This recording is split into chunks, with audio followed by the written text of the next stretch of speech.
Aba, sana si Brother Ferdy. Brother Ferdy, bago muna, reminder ha, re-remind ko lahat. Marami pang parating rito, mapayapa ang ating gagawin. Konsultasyon nga eh. Ang laging pag-uusapan natin, kung wala na tayong matakbuhan, executive, legislative, magkasabwat sa kurakutan. Ang judiciary, ganun rin, naghihintay lang ng tamang bayad yan. Hindi natin malapitan ang pamunuan ng PNP. Hindi natin malapitan ang AAP. Kanino pa tayo hihingi ng tulong? Kaya tayo na lang. Ala na! Ngayon, kaya si Colonel Mitran, sila General Romy Pukis, karamihan, yung damdamin nila, naawa sila sa taong bayan. So, kailangan pag-usapan natin to ng maayos. Andyan yung mga kapatid natin. Reminder sa lahat ha! Reminder to. Hindi lahat ng nasa kapulisan natin kasundaluhan walang puso sa taong bayan. Marami sa kanila, mga kapatid natin, hindi lang makapagsalita. Dahil merong namumulong sa kanila at sumusunod lang sila sa utos. Totoo naman. Yun ang ating gustong maintindihan ng taong bayan, na hindi lahat sa ating mga kapatid na kapulisan, kasundalahan, walang damdamin sa taong bayan. Majority sa kanila, mahal nila ang mga Pilipino, mahal nila ang bansa natin. Brother Ferdy, halika na rito. Pag di ka pa dumating rito, gagayahin ko si Colonel Mitran, sisigaw ako. Ah!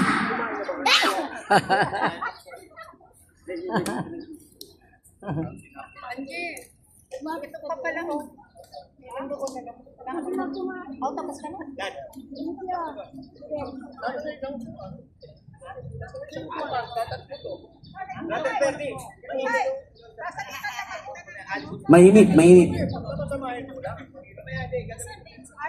Sumusunod ka na sa Ay, hindi. Mamaya Salamat na. ka. Mainit na talaga. Pinabantayan. Okay. Pag dumating sa ano, pinabantayan niya, bantayan mo muna ha. Punta sa, siguro, baka,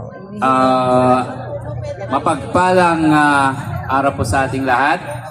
Ako po ang inyong kapatid, Director General Ferdinand Lagundino, ang founder at chairman ng National People's Initiative sa buong Pilipinas, na mayroong 10 milyon mahigit na member petitioner. Kaya kahit wala kayong nakikita rito, kung kinakailangan po bitbit, pag sinabi ni Professor Ray, ang ating national advisor, kung sabihin niya, ipresenta na natin ulit yung ginawa namin na pati seal ng Supreme Court ay natakpan sa dami ng petition natin, kung saan dito napatibay ang tinatawag na People's Initiative.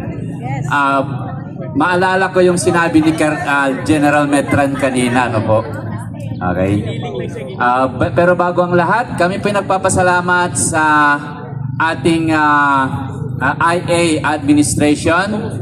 I don't know if my friend and a member of the NPICC who helped us in the termination of the SB 1869. Magkaibigan po kami, pero magkalabang kami minsan.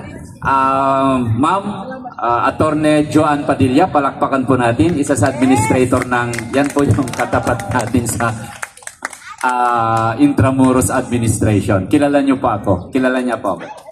And of course, I would like to thank also the leadership of the national people, the Philippine National Police. Kilala po tayo ni General Marbil.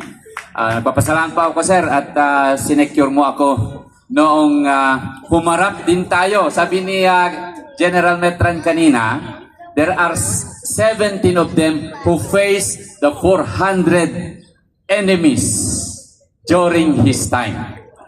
Sabi ko, hindi ka nag-iisa, General. Last year lang po, humarap ako ng 400 demolition team ng Quezon City.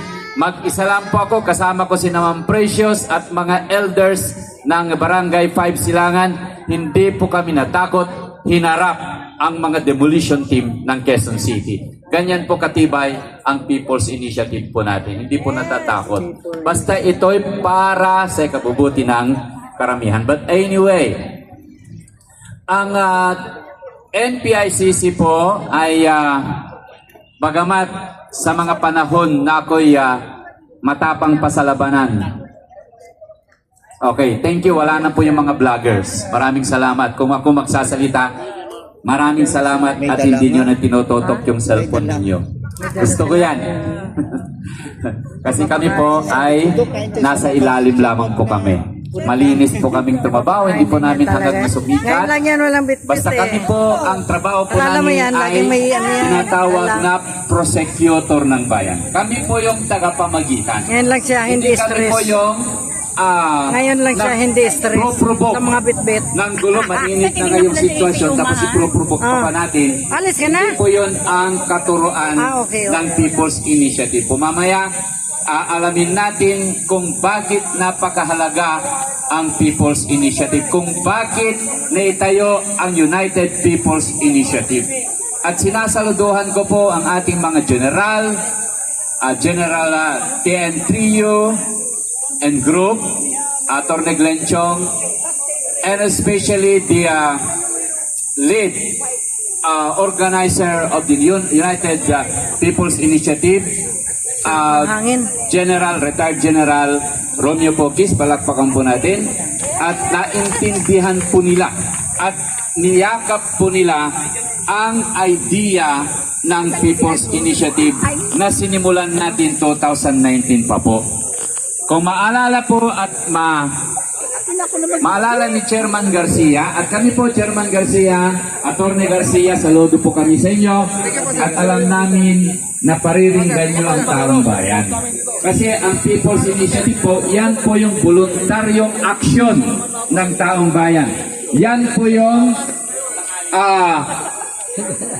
inisyatiba o galaw na malaya na gagawin ng isang mamamayan. Tandaan po ninyo, ng isang nandito na yung bag mo. Hindi po kinakailangan Binitbit na. gumawa ka ng action Nasaan yung na bag niya? antayin mo po yung mga Nandito. kasama mo pa para magkaroon ng grupo na Bitbit niya yung bag mo. Ito po yung exact Binitbit example niya.